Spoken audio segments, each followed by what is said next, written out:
Alrighty, good afternoon, everybody. This is Mac. This is the first episode of Crunch Time, the new show brought to you by KUCR Sports, where we talk about everything, every part of sports. We break it down, we build it up, and we dissect it. I'm Mac. I'm here with my co-host Solo. I don't know where Solo. Oh my God, I got a lot to say about the in-season tournament. There he is, Mr. Solo. All right, we can get to the in-season tournaments, but first let's talk about some other sports, some big news going around in the sports world today. So, as of last week, some baseball. The Texas Rangers are the World Series champions. A big round of applause to Mr. Corey Seager, now a two-time MVP, once with the Dodgers and now once with the Texas Rangers. So that's only been done one other time in history. So great job for him. He's really showing his legacy right there. Very impressive feat, I'll tell you that. Something kind of interesting. There's a new league backed by some people in Dubai as well as Mariano Rivera. It's by the United Baseball League. It has some old stars or some old names such as Bartolo Colon, Didi Gregorius, Robinson Cano, and Panda, Mr. Pablo Sandoval. What do you think about that? It's kind of like the Big Three league, Yeah, no, honestly, that, I feel like that's a good thing because some players might feel like they still have some stuff left in the tank. So what better way than to create their Big Three? Exactly, yeah. So next, to go to the NHL world, a little bit of world of hockey. Two people are on top of the hockey world right now. That would be the Boston Bruins and the Vegas Golden Knights. They're both showing an outstanding record. The Bruins, they're number 2 in the league currently right now with 10-1-1. The second one stands for an overtime loss, for those of you that don't know. And the people that are on top of the league, looking at everyone below, is the Vegas Golden Knights. They have a boasting 11-1-1. So that's one loss, one overtime loss, probably in a shootout, of course. Speaking of the reigning MVP and dominance, we're talking about Austin Matthews of the Maple Leafs. Man, he has been on a tear. Still looks like he's in MVP form. I believe, what is he? How many points does he have? Does he have 18 points? He's got 18 points, tied for 7th in the league. That's great. So, he's off to a hot start. Another big name would be Connor Bedard. He was the first overall pick of the Chicago Blackhawks. They're currently in a rebuild, so he's doing pretty good. I think he has 7 points right now, which, yes. Not big. It's pretty good for a rookie. I would say pretty impressive, definitely first overall pick worthy. I don't think I'd be able to get one, not going to lie. I don't know if I'd be able to skate on the ice for 5 minutes with those guys. I can't skate, yeah. All right, now to the world of football. First, I would like to talk about, kind of the outstanding question of, I know it's a little early, we're about halfway through the season. Do you have any early MVPs? I think Christian McCaffrey's been very impressive. Oh yeah, you could definitely say that. Yeah, the Niners definitely need him, especially with the struggles of their young quarterback. I'm sure he'll bounce back, and he's got a game coming up, so we'll see what happens. Yeah, we hope. It is their bye week right now, or they're in the midst of a bye week. He had 2, maybe 3 games. They had 3 losses in a row, I believe. Yeah, he just did not look like himself. They're saying maybe the honeymoon phase has ended for Brock Purdy. The Linsanity run. The Linsanity run, yeah, exactly. He's showing that he's human. He's been making some mistakes. He's a young guy. Like you said, hopefully the bye week they can clean up some things and they'll be right back to normal. So your MVP is Christian McCaffrey. I believe he has 16 straight games now, 15 straight games now with the touchdown, which is absolutely bonkers. I can imagine just non-stop touchdown machine right there. If anyone has him on their fantasy team, you're probably I'm sure lucky. they're making bank right now. Yeah, they're really happy. I'd say my MVP, I'm not going to lie, is Tyreek Hill. He's on an outstanding pace for yards gained. He's got Tua Tagovailoa, his quarterback. I mean, they've got a great team down there in Miami. I think they're just airing it out. Everyone on that team is so fast. But, I mean, Tyreek was always great in Kansas City. But what he's doing right now on the Dolphins, I mean, he has totally turned that team around. It's pretty cool to see. Yeah, just the struggles that the Dolphins, as a franchise and the fans, they've been through for so many years, to finally have a team that's formidable, it's definitely brought tears to people's eyes. Yeah. For sure. No, that's great. I want to touch on some of the big games of the week. I believe we both watched Chargers Jets on Monday night, but I know you watched a little more of that game. I had to turn it off at halftime, so tell me what you thought about that game. Oh my goodness, the first quarter. I don't know where the Jets defense was. It must have been in Timbuktu or something. It was not in the game. Although they did step up more, but the offense, on the other hand, was nowhere to be found. Zach Wilson had 8 sacks. He got sacked 8 times. Oh, I'm sorry. Sacked 8 times. I wish Zach Wilson had 8 sacks. That'd be pretty crazy if he was playing both sides of the ball. Yeah. They'd probably be a little bit more happier with him if he had those kinds of stats. Let me reiterate. 8 sacks the Chargers defense had. The Chargers defense was everywhere in that game. Yeah, they played lights out. They had, I believe they ended the game with that fumble recovery, and to start the game off, their first score was a punt return touchdown. I believe it was 87 yards. Yeah.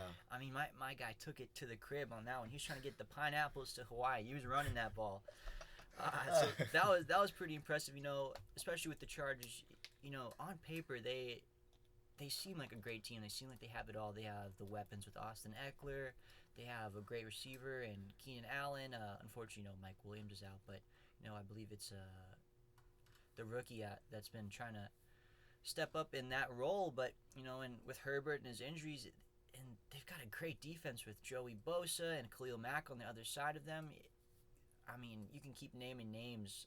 Derwin James, their safety, on their team, but it doesn't seem like they've really been able to get their stuff together. But that game, as you said, their defense looked pretty stout, and they were able to get some points on the board. So it was looking great. But again, Zach Wilson, I don't know about this guy, man. I don't know what your thoughts are. He seems like sometimes he has a good game, sometimes he doesn't, and I don't want to be the guy to put it all on Zach Wilson because I know their offensive line is pretty banged up. Everyone's playing practically a different position every week on their offensive line, which is not fun if you're a quarterback. You don't know, they don't know the blocking cues and everything. My biggest thoughts and takeaways from that is if you're Aaron Rodgers, they keep talking about how he had this miracle procedure on his Achilles. Yeah. And they're saying he's going to come back and play. But if you don't have an offensive line, I feel like he's just going to get injured again. And he's going to be right in the same position. What do you kind of think about that? Yeah, so people were saying that he was going to be back by the postseason. But what good is that if they can't even make the postseason? Yeah, exactly. You can't make the postseason. You can't protect your quarterback. If he got sacked, Zach Wilson got sacked 8 times. I can only imagine what would have happened to Rodgers if that was the case. Yeah, that's Aaron Rodgers' jersey number. If you're getting sacked the same time as your jersey number, that's probably not great. Oof, best of luck to the Jets. And some brighter news, two big names on the Washington Commanders defense were traded last week before the deadline. There was rumors that they were going to try to keep one of the guys and extend him, but they ended up trading both of them. Those would be 2 of their linemen, Montez Sweat and Chase Young. Montez Sweat going to the Bears, but man, did he get paid. He signed a 4-year, $98 million contract extension. I think there's times like this when I wish my name was Montez Sweat. That would be a great deal to have. Wouldn't you agree? Oh my gosh. Can you, what would you even do with $98 million? I'd probably buy a boat, maybe a yacht, or maybe a plane. I don't know. I'm not sure. I think I would buy each one of my maybe new teammates something that's be like, hey guys, thanks for. I guess I'm gonna be here with you guys for a while, so let's celebrate. Let me buy you guys dinner. Yeah, dinner. I wouldn't mind a Rolex or some Beats if I had like an NIL deal. If this was college. 100%, man. Yeah, but going a little more to the West Coast, I believe if your name is Chase Young, you're probably very happy going from the Washington Commanders to the 49ers. What a defensive change. Oh my goodness. If I'm an opposing quarterback on facing the Niners, I think I'd be pretty scared to be facing that line. That is a very scary defense. If I were to compare that to like an NBA type of thing, it would be when the Milwaukee Bucks still had Drew Holiday and they added Jimmy Butler. Oh my gosh, that's insane. Yeah, 2 huge names defensively. I mean, obviously they have Nick Bosa, who is just a sack monster. He just eats sacks for breakfast. Apparently, he gets every quarterback, and now you're adding Chase Young, who's a promising young star. It's great. Those guys were teammates back in college at Ohio State. And they were both, I believe, the second overall pick. So, it's kind of funny how things work out. But, good for Chase Young. I saw a quote the other day. He said he was very happy to be traded, probably go see his old teammate and also to get to a team that's a little bit better. I mean, come on, going from Washington to San Francisco, yeah, no, I would be ecstatic too. Yeah, it's probably a better city too. I don't want to, no hate to Washington. No disrespect. No disrespect. No, None. absolutely none. Before we get back to one NFL game, I would like to talk a little bit about college football. The rankings just came out. I believe Ohio State's 1 and Georgia's 2, so that'll be pretty exciting as the playoff race goes for them. In a big game, in the Pac-12 would be USC versus Washington, the two Heisman hopefuls. Maybe not so much now for Caleb Williams as he has a couple losses on the season, but Michael Penix Jr., man, did they aired out that game. It was an absolute shootout. It came down to the wire, but unfortunately USC was not able to hang, and Caleb Williams got really emotional. He went to his mom in the crowd. He had a very emotional moment. He broke down. It's very cool. It's very real. It's nice to kind of see those emotional moments in football. And it makes it seem very real to everyone. And I wanted to add to that. I remember seeing on social media, seeing the video of him being very emotional, and that's understandable. You want to win those games so bad, and when you don't, you just break down. And I remember seeing he was getting a lot of criticism from fans and all that, and I thought that was just so ridiculous. At the end of the day, we're all human and we show emotions. That's how it is. It's kind of upsetting because as a normal human, I don't think we could fathom to understand how much effort and work and time that these guys put into their bodies, into training, into learning, the game plan. It's a mental toll on you to learn an offense, and to be a full-time student. Yeah. So I'm barely struggling with my 4 classes right now. Imagine playing nationally televised football. Yeah, once a week. Yeah, and having an NIL deal with Beats, that's probably pretty crazy. That's wild. Some sad news for the already sad New York Giants. Daniel Jones unfortunately tore his ACL in his first game back. He missed a couple weeks. Now he's out for the season. I feel like the Giants, another one of those teams, they just never catch a break, especially with their star quarterback who, was it last year or the year before, signed a huge deal. They're, questions that, he's not really living up to the deal due to his play, but now that he's injured, you got to feel for the guy. Right. And I feel like ACL injuries are just probably one of the worst injuries you could get in sports. I've seen it in basketball, and it's just it's very painful and very difficult to come back from. I can only imagine how hard it is for football. Yeah, no, it's crazy. A very body-tolling sport. There's so much hitting and very manly, a lot of grunting and hitting and dangerous. Down sit high, yes sir. So now I want to get into one other game. This was the Cowboys-Eagles game. Reigning NFC champions, the Eagles, led by Jalen Hurts, playing against the Dallas Cowboys, America's team. I'm gonna be honest. I think I need to go on a little Mac attack here. Oh, we got our first Mac attack. This will be a little rant featuring Mac. Yes, sir. I'm going a little rant here. I believe that the Cowboys are the most overrated team in football. If I have to be completely honest, Jerry Jones, he has a lot of money, and he puts a lot of money into his team, and everyone believes every year. I hate to sound a little bit like Stephen A. Smith, but everyone believes in the Cowboys and that they're going to take it all the way every single year. But how about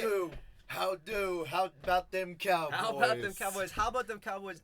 They have nothing going on ever. They always have a great line. They have a great run game, but they just can't ever seem to get together. I'm gonna be honest. They have a great running back in Tony Pollard. They have an amazing receiver in CeeDee Lamb. They've got some other great weapons, on the outside, especially on the defense with Micah Parsons. He's just absolutely insane. Stephon Gilmore. I feel like we can't keep making excuses for this team. I think it comes down to someone at the end of the day, and I think that person, unfortunately, we have to blame is Dak Prescott. I just don't think Dak Prescott is a winner, if I'm going to be honest with you. Every time it comes down to big games, especially this one, he had multiple times to win this game. I think the biggest thing was they kept it close the whole game, but then at the end, I believe they got a touchdown, and they attempted to go for two to make it a 3-point game, and Yeah. Dak Prescott tried to run it in, and he stepped out of bounds.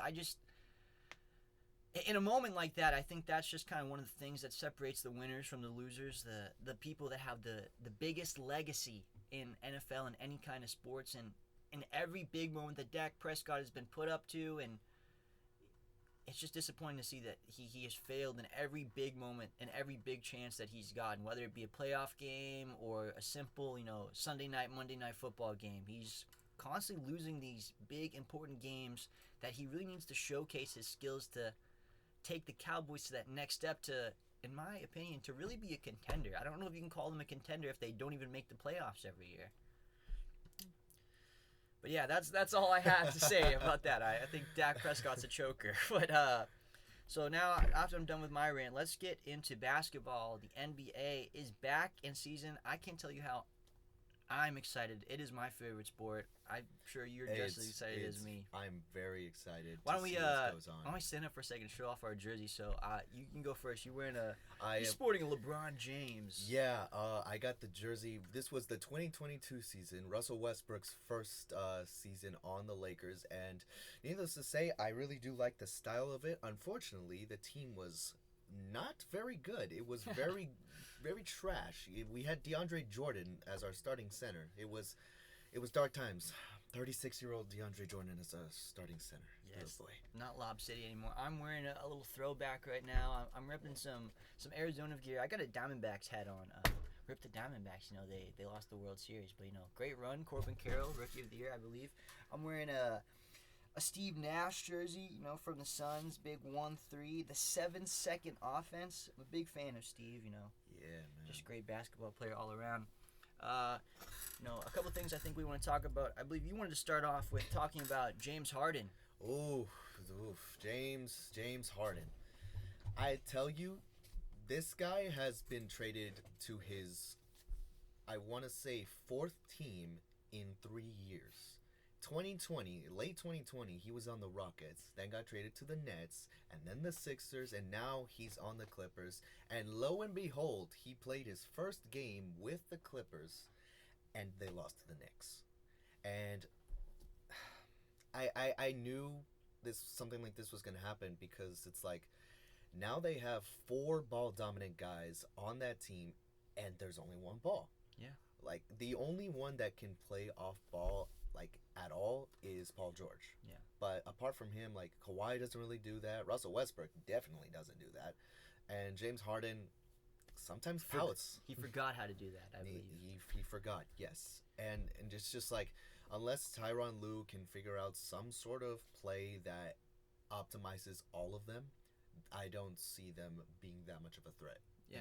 In the West. I agree. I mean, I think that the biggest thing is, Kawhi and Paul George are obviously great defensive names, and Russ is one of those guys, as much as he gets even though he gets so much slack, I believe I would want Russ on any team I had, because he's the only guy in the NBA that I know is giving 120% on every single play.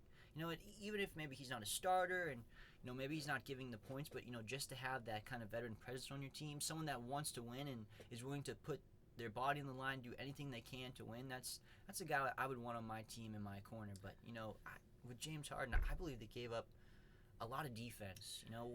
Yeah, they gave up their some of their wings. They gave up Marcus Morris, Robert Covington, Nicholas Batum, and I think another young guy by the name of KJ Martin. KJ Martin. Fun fact: he's actually he's a former NBA player's son. Yeah, Kenyon Martin. K. Martin. Yeah, I went to a Clipper game a couple weeks ago, and I got some box seats, and I was walking to my box, and lo and behold, I see Kmart right in front of me, and I was like, hey! That's so cool. I was like, oh, that made so much sense. He came to That's see dope. his son. I thought that was pretty cool. But I do want to talk about like the Sixers side of the trade. They just beat the Wizards. They scored almost 150 points, by the way. Yeah, granted, the Wizards defense is very, very garbage because they're led by Kyle Kuzma and Jordan Poole, but I digress. I think those wings definitely helped out because it allowed a guy like Tyrese Maxey, he's done with James Harden, so he's able to step up and be, that kind of guy, that the second guy that Joel Embiid needs. Yeah. And I think with the scoring of like Tobias Harris, Kelly Oubre, and now the wing defense that they got from the Clippers, they seem like a more formidable team than with James Harden. Yeah, I can't say how. I'm not gonna lie. I was a little excited when the trade happened. I'm a big Tyrese Maxey fan. I'll probably wear my jersey next week. But I love Tyrese Maxey. He's just such a great player. He has such a great energy to him. A great motor. He knows when to push the pace. He can shoot the ball. He's a great attacking and finishing at the rim. I don't know. I think it's really great that they traded James. It's really given him a chance to blossom, really chance to shine. And like you said, he's been a great compliment to Joel Embiid. 100%. I believe the first 3 or 4 games of the season he was averaging 30. I'm not sure his exact average right now, but he's playing insane. And as you mentioned, Kelly Oubre has been playing very well for the Sixers. They're really fun to watch right now. It kind of seems like they have a different energy to them, a different feel, and because they got rid of the toxic energy that came with James Harden. Yeah, there's some guys you would point out like that, maybe James Harden or Kyrie, those guys that as soon as they have the slightest bit of upsetness and they want to trade. And I think that's unfair to the rest of the team, and it is a toxicity. I would agree. That's a great statement. Although with Kyrie Irving, the Mavericks are doing pretty well so far. I mean, Kyrie's taking a step back. He's not really the same Kyrie Irving we've known him to be, and that's okay because they're winning games. Luka's still being Luka. Yeah, I think that's kind of a part of it too. Once you have Luka Doncic, I think you can't really be the guy, and I think Kyrie's really used to being the guy. So yeah.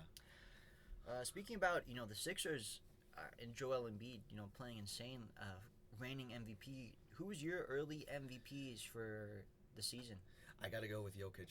Honestly, I still think that he deserved it over Joel Embiid last season. I agree with you. Because not only we don't even have to look at the eye test. I just look at the stats stuff.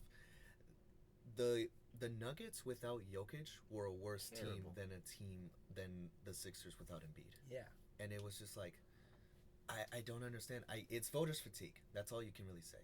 They didn't want to vote for him for a third time, especially since he didn't make a finals. So. But then what did he do? He went to the finals. He made the finals and won. Finals MVP. He got finals MVP. I think he had his sights a little bigger that year. Yeah. But then again, after it was over, he just wanted to go back to Serbia with his horses. I mean. Yeah. What a great guy. Basketball is more like his 9 to 5. Or maybe like a hobby for him, He really just loves his horses. It's crazy. How you treat it like a 9 to 5 and you're employee of the month? That's crazy. That's insane. I mean, I agree with you. I'm not. It's so early in the season to kind of say. Yeah. I mean, I might as well just say Joel Embiid just to differ with you a little bit. Yeah. I mean, he's been playing great. It'll probably end up being those two guys down the line again. I don't want to count out Steph though. Steph's been playing great. He's kind of in full form. Having Chris Paul is, I think, kind of nice to him because he doesn't have to be on ball as much, and you can have Chris Paul as well to kind of take off a little bit of a load from Draymond. He's kind of been playing almost like that Draymond role, not necessarily size-wise, but coming in and setting up the offense. Keeping everything rolling when Draymond and Steph go to the bench. Interesting you bring up the Warriors because personally, I felt like they were better off keeping Jordan Poole, and I understand they've been winning games, with Chris Paul coming off the bench, but it's like you still have no size to really go against the likes of Jokic. Yeah. You guys are in the same conference, and you're going to have to deal with him. Jamal Murray becoming a superstar in the playoffs. Michael Porter Jr. actually passing the ball nowadays. He's, instead of getting, 1 assist, he's getting 2 assists, 3 assists. So That's a big jump. That's a big jump. If I swear, if he gets 6 assists next season, he's unstoppable. He might be the GOAT. Oh my goodness. Michael Porter Jr. passing is crazy. All right, so next, just a little side note, I think what's been pretty interesting is Kim Kardashian's brand Skims just became the official underwear sponsor of the NBA. Pretty cool. She got some pretty big names tomorrow for her. Adam Silver was seen outside, I believe, New York the other day. They interviewed him. They were asking him if he was wearing Skims, and he said he was wearing them, but he wasn't going to take his clothes off to show anybody. I do not want to imagine Adam Silver in Skims. I think you and me both. The image is already imprinted into my mind, though. Some kind of terrible news around the NBA, though, is Robert Williams, the center for the Trailblazers, formerly Celtics Robert Williams. He's had some knee issues in the past, but he's gonna be out for the unforeseeable future as he's having some knee surgery. That's a tough loss for him, and as well, a really big loss in my opinion for the Pelicans is C.J. McCollum, who his lung punctured, and that's crazy. I don't know what that's like, but I was doing some research on it. I read up. It's the biggest thing is like the inability to breathe, and you have to once you recover from that, you really have. It's a big step to get your conditioning back, and that's probably one of the biggest parts about basketball is the conditioning. Yeah, and I believe in 2021 he actually had something similar to that. Oh wow! He had another like lung.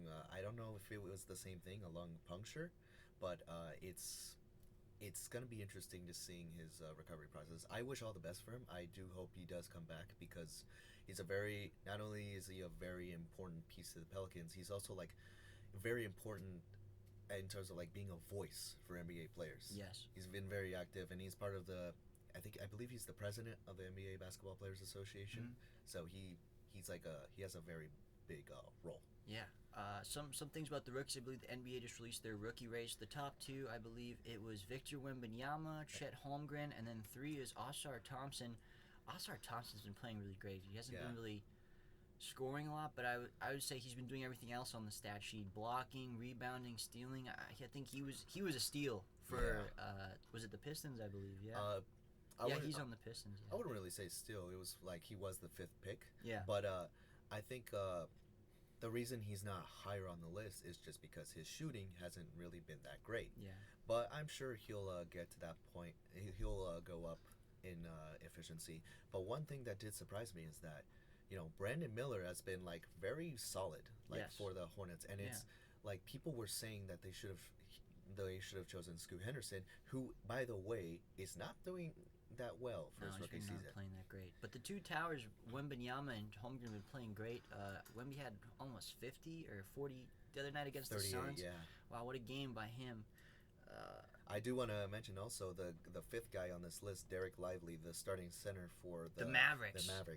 I just want to say, I want to go back to the Mavericks. Just the pieces they picked up have been very, very solid for them. Grant Williams being that big body that can, defend the best player, defend the Kawhis, the LeBrons, the Paul Georges, guys like that. And just Derek Lively being a breath of fresh air for as far as being a center for the Mavericks, because they've been dealing, with Dwight Powell, who is, he's an all right center, but it's not the center that, that's needed alongside Kyrie and Luka. Right. All right, well, I believe you want to get to your rant about the in-season tournament. Oh, yeah! All right, now I'm ready for you to go solo. I'm going to give you your 2 minutes. Ready, Joe? Ready? Start now. Oh, my God, the in-season tournament. Why does it exist? Why does it exist, okay? At first, when I first heard about it, it was like, why is there a tournament going on during the regular season? And then they said the regular season games are the in-season tournament. And it's like, okay, then but why give them a separate name, That's just really weird. And then I looked at the courts. The majority of them are ugly. I'm just going to say that right now. They're very ugly. Like, I saw the Indiana Pacers one. Oh, my gosh. It was like It's an eyesore. I thought I had to blink so many times to adjust my eyes. And I thought the brightness was too bright on my TV. I kept turning it down. Dude, literally. And speaking of the Pacers, Tyrese Halliburton, the starting point guard for them, once said that the winner of the in-season tournament should get a playoff spot. And I thought that was probably the most ridiculous thing ever, because here's why. Let's say the Miami Heat win the in-season tournament. They don't have to win a single game for the rest of the season. They could be 12 and 70, and they'll make the playoffs. Yeah, it's a little crazy. I think it's a little early for quite a thing like that. It's new, so they'll probably adjust it next year. Yeah, even then, I still don't know. What do players get out of that? What do they win? Money. I believe it's money. They get like $1 million or something like that. 500,000. For the majority of the players, like 96% of That's NBA players, nothing. that is chump change. Yeah. Well, does that conclude your rant? Yeah, that's all I really wanted to say. Well, thank you for that, Joe. aka Solo. My bad. I need to start addressing you by your new name. Yeah. Your new name. Oh, and by the way, for the UCR students, UCR just beat UC Merced, and it was a great game. The starting center Jaylon Martinez just being the big body that UCR needs. Awesome. Yeah, that game was Tuesday. Yeah, it was a great game. I got to engineer for that game, so for the broadcast it was fun. Last little thing I want to say about basketball: the women's national champions LSU were embarrassed their first game of the season by number 20 CBU Buffs. They'll be okay. They got a lot of NIL. Yeah, they'll be okay. I think it's just maybe a shock for them. They need to really focus in on their stuff. So, Yeah, man. I'm gonna do a quick Sky Scorching rant to run down, wrap it up. A couple things we want to talk about. So, congrats to the Texas Rangers. The Bruins and the Vegas Golden Knights are atop the NHL. Christian McCaffrey and Tyreek Hill are our early MVP picks. Dak Prescott is a choker, in my opinion. The in-season tournament is pointless, according to Solo. Very. And we need to see still about James Harden and the Clippers, and it's an exciting season ahead of us for the NBA. Our early MVP picks are Jokic and Embiid, and as well as it's going to be an exciting season for the UCR men's basketball team. Well, thank you for tuning in to the first episode of Crunch Time with Mac and Solo, brought to you by KUCR Sports. Hope you guys all have a lovely day, rest of your week, and we will see you all next week. Signing Peace out. off. Adios.